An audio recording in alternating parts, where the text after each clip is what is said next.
آخری دو صورتیں یہ گویا کہ قرآن مجید کے اختتام پر دو پہرے دار ہیں۔ یہ دو صورتیں ہیں کہ جو اصل میں مدنی صورتیں ہیں، نازل ہوئی ہیں مدینہ منورہ میں، اور ان کا زمان نزول کے اعتبار سے شان نزول بھی ہے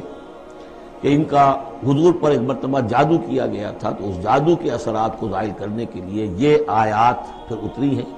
اور حضور نے پھر جب ان کی بار بار تلاوت کی ہے تو وہ جادو کے اثرات، ایک یہودی نے کیا تھا جادو آپ پر، جس سے آپ کو چیزیں بھول جاتے تھے، کافی آپ کو دیر کی تکلیف رہی ہے۔ صحیح بخاری کے اندر یہ روایت موجود ہے۔ ہمارے جدید کچھ ریشنلسٹ ہیں اور جو خاص طور پر منکر حدیث ہیں، وہ سمجھتے ہیں کہ اس میں تو توہین رسول کی کہ جادو کا اثر ہو سکتا ہے۔ رسول بھی اس اعتبار سے بشر ہوتے تھے، تلوار کا اگر کاری زخم پڑا ہے تو خون نکلا ہے، اور خون نکل گیا ہے تو زوفتاری ہوا ہے، زوفتاری ہوا تو بے ہوشی بھی ہوئی ہے۔ یعنی یہ جسم جو ہے ان کا، اس کے اعتبار سے جو بھی بخار آپ کو چڑھا ہے، بخار میں تکلیف ہوئی ہے، عالم نزع میں نہایت شدید تکلیف ہوئی ہے، تو اس حوالے سے یہ نہ سمجھیے کہ وہ بشریت کے جو لوازم ہے وہ ختم ہو جاتے ہیں، لیکن اللہ تعالیٰ کی طرف سے انہیں ایک مقام ملا ہے، ایک عصمت ملی ہے، ایک بزرگی ہے، وہ اپنی جگہ پر ہے۔ تو جادو کا وہ واقعہ بالکل صحیح ہے جو ہوا ہے، لیکن اس کے لیے اب یہ دو صورتیں ہیں، اور یہاں خاص طور پر نوٹ کر لیجئے کہ یہ معوذتین، یہ ایک صورت بھی ہو سکتی تھی، لیکن قرآن حکیم میں جو عام مزاج ہے کہ صورتیں جوڑوں جوڑوں کی شکل میں ہے، تو دو حصوں میں تقسیم کر دیا، اور اس کی تقسیم کیا ہے؟ ایک وہ چیزیں ہیں جو انسان پر باہر سے حملہ آور ہوتی ہیں، اور ایک چیز وہ ہے جو انسان کے اپنے اندر سے حملہ آور ہوتی ہے۔ ان دونوں کو دو علیحدہ چیزوں میں رکھ کر اور سکھایا گیا ہمیں کہ تم ہمیشہ اللہ کی پناہ طلب کرتے رہا کرو ان چیزوں کے اثرات سے، ان چیزوں کے اثرات بد سے اپنے آپ کو بچانے کے لیے۔ بسم اللہ الرحمن الرحیم، قل اعوذ برب الفلق، کہو کہ میں پناہ میں آ گیا صبح کے رب کی۔ فلق،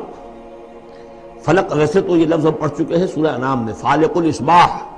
رات کی تاریکی کا پردہ پھٹتا ہے اور سپیدہ سحر نمودار ہوتا ہے، یا گٹھلی، فالق الحب والنوائے،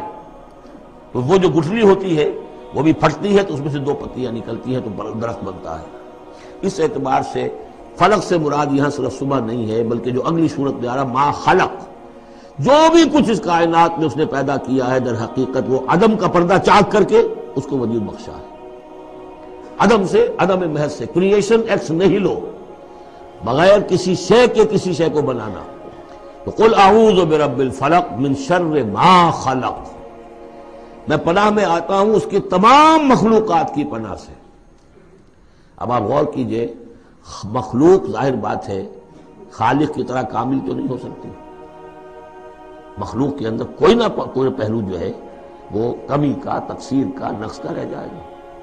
تو گویا کہ ہر مخلوق میں شر کا پوٹینشل ایلیمنٹ موجود ہے۔ یہ دوسری بات ہے کہ اللہ تعالیٰ کسی کو سہارا دے دے، کسی کو اپنی طرف سے عصمت عطا کر دے، اپنی طرف سے خصوصی پروٹیکشن عطا کر دے، پوٹینشلی خلق جو ہے وہ گویا کہ مستلزم ہے، اس کے ساتھ شر کے اندر کا پہلو موجود ہوگا۔ قل اعوذ برب الفلق من شر ما خلق، یعنی وہ شر جو ہے خود اپنی جگہ پر کوئی علیحدہ مستقل وجود رکھنے والی شے نہیں ہے، بلکہ وہ شر جو ہے خلق کے اندر جو کمی کا پہلو ہے۔ جیسے ہم نے انسانوں کے بارے میں پڑھا، خلق الانسان من عجل، انسان کی سرشت میں جلد بازی ہے۔ خلق الانسان ضعیفا، انسان کمزور پیدا کیا گیا ہے۔ وہ جو اس کا ہے، جو اس کا فطرت والا پہلو ہے، جو روحانی پہلو ہے، وہ تو ہے انا خلقنا الانسان فی احسن تقویم، لیکن جو یہ حیوانی پہلو ہے اس کا جو مادی وجود ہے، اس میں تو ذوق بھی ہے۔ ان الانسان خلق ہلوعا اذا مسہ الشر جزوعا واذا مسہ الخیر منوعا، یہ تمام چیزیں جو ذہن میں رکھیے۔ قل اعوذ برب الفلق من شر ما خلق، جو بھی مخلوقات ہیں ان میں سے جو بھی شر کا پہلو ہے میں اس سے اے پروردگار تیری پناہ میں آتا ہوں۔ ومن شر غاسق اذا وقب، خاص طور پر یہ رات کو ڈھانپ لینے والی جو ہے رات، اندھیرا، یہ ظاہر بات ہے اسی پھر رات کے پردے میں چوری بھی ہے، ڈاکہ بھی ہے، اسی میں پھر غول بیابانی جو ہے، شیاطین جن ہیں ان کا بھی جو حرکتیں ہوتی ہیں، پھر یہ ساری چیزیں جو ہے اسی کے سلسلے من شر غاسق اذا وقب، سانپ بچھو وغیرہ بھی اسی وقت نکلتے ہیں۔ ومن شر النفاثات فی العقد، اور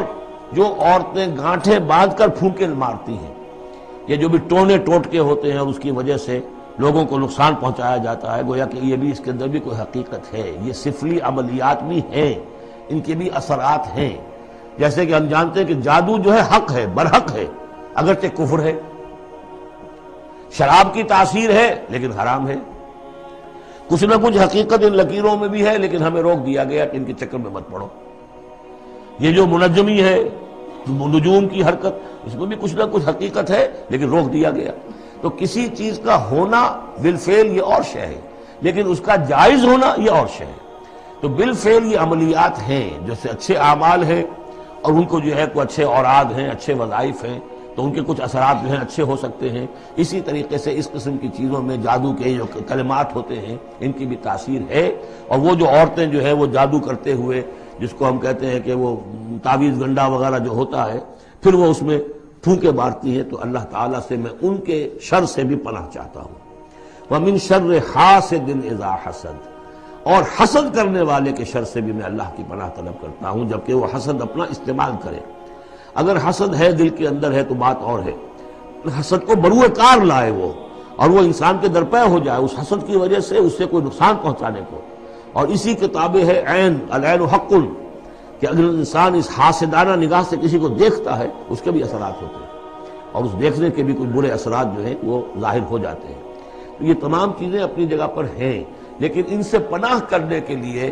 آپ لمبے چوڑے کوئی اور سلسلوں میں نہ پڑیں۔ یہی معوذتین اللہ نے جو محمد رسول اللہ کو تلقین فرمائے، سارا دار و مدار ان پر ہونا چاہیے۔ تعوذ کرتے رہیں، اس لیے کہ ہم پڑھ چکے ہیں سورہ بقرہ میں کہ حضرت سلیمان کے زمانے میں جنات جو تھے انہوں نے یہ سارے کام شروع کیے تھے، اور لوگ ان سے سیکھتے تھے جادو ٹونا، اور آج بھی نقش سلیمانی کے نام سے بکتے ہیں اس قسم کے جو بھی تعویذات ہوتے ہیں، اور وہ ایک دھندا بنا ہوا ہے۔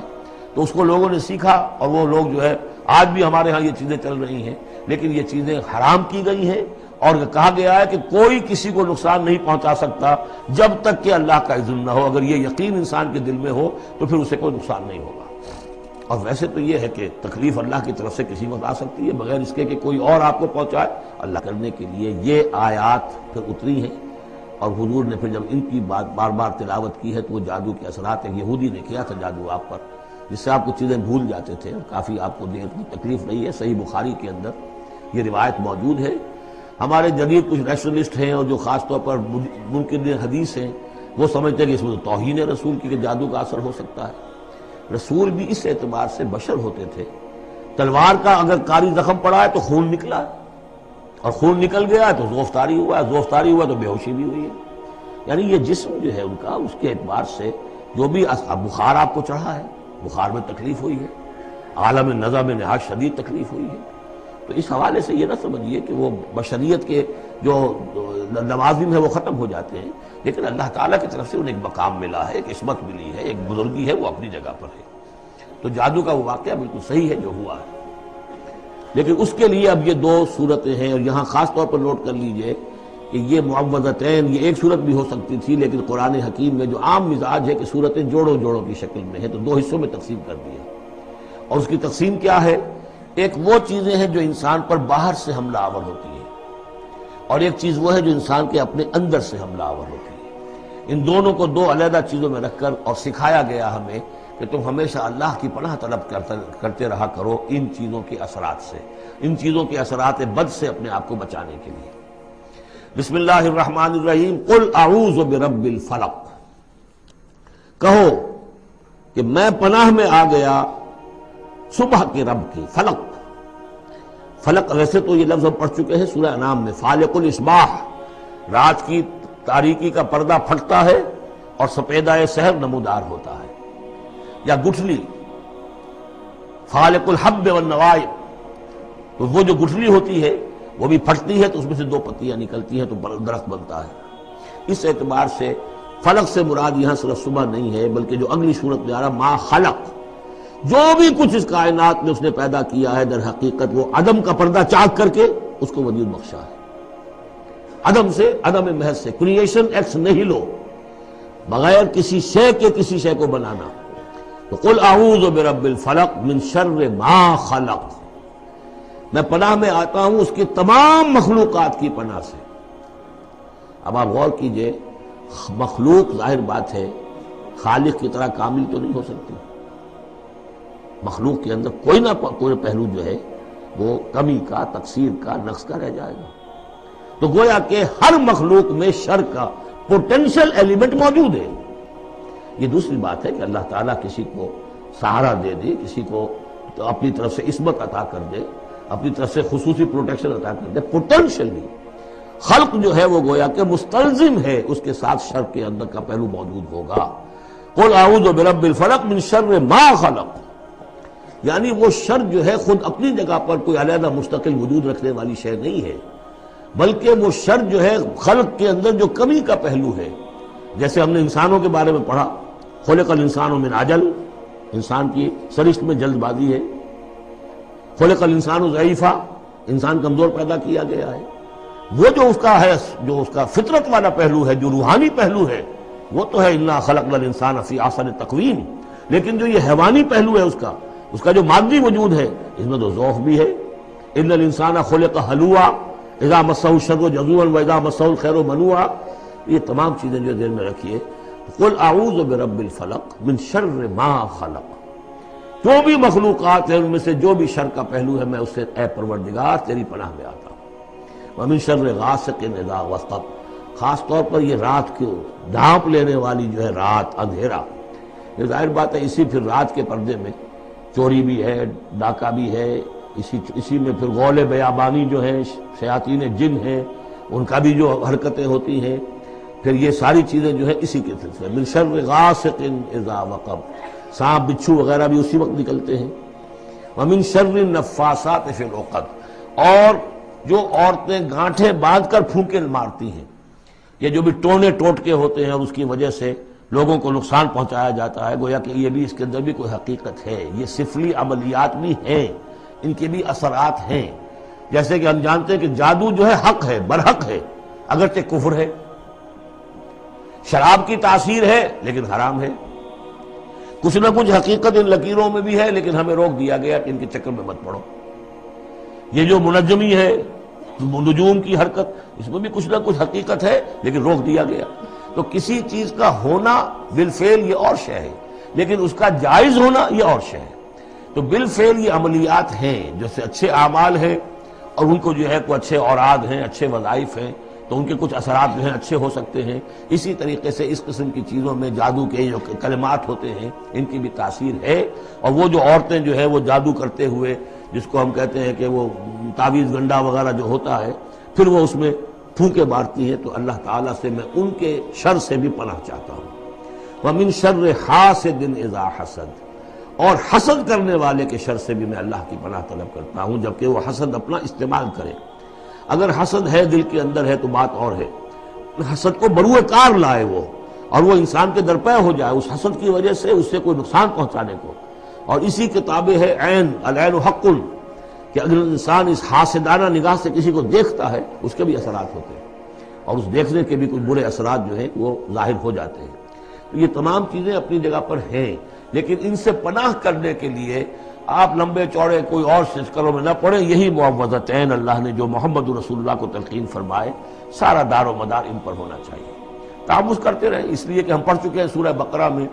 کہ حضرت سلیمان کے زمانے میں جنات جو تھے انہوں نے یہ سارے کام شروع کیے تھے اور لوگ ان سے سیکھتے تھے جادو ٹونا، اور آج بھی نقش سلیمانی کے نام سے بکتے ہیں اس قسم کے جو بھی تعویذات ہوتے ہیں، اور وہ ایک دھندا بنا ہوا ہے۔ تو اس کو لوگوں نے سیکھا، اور وہ لوگ جو ہے آج بھی ہمارے ہاں یہ چیزیں چل رہی ہیں، لیکن یہ چیزیں حرام کی گئی ہیں، اور کہا گیا ہے کہ کوئی کسی کو نقصان نہیں پہنچا سکتا جب تک کہ اللہ کا اذن نہ ہو۔ اگر یہ یقین انسان کے دل میں ہو تو پھر اسے کوئی نقصان نہیں ہوگا۔ اور ویسے تو یہ ہے کہ تکلیف اللہ کی طرف سے کسی وقت آ سکتی ہے، بغیر اس کے کہ کوئی اور آپ کو پہنچائے، اللہ کی طرف سے خود بھی آ سکتی ہے۔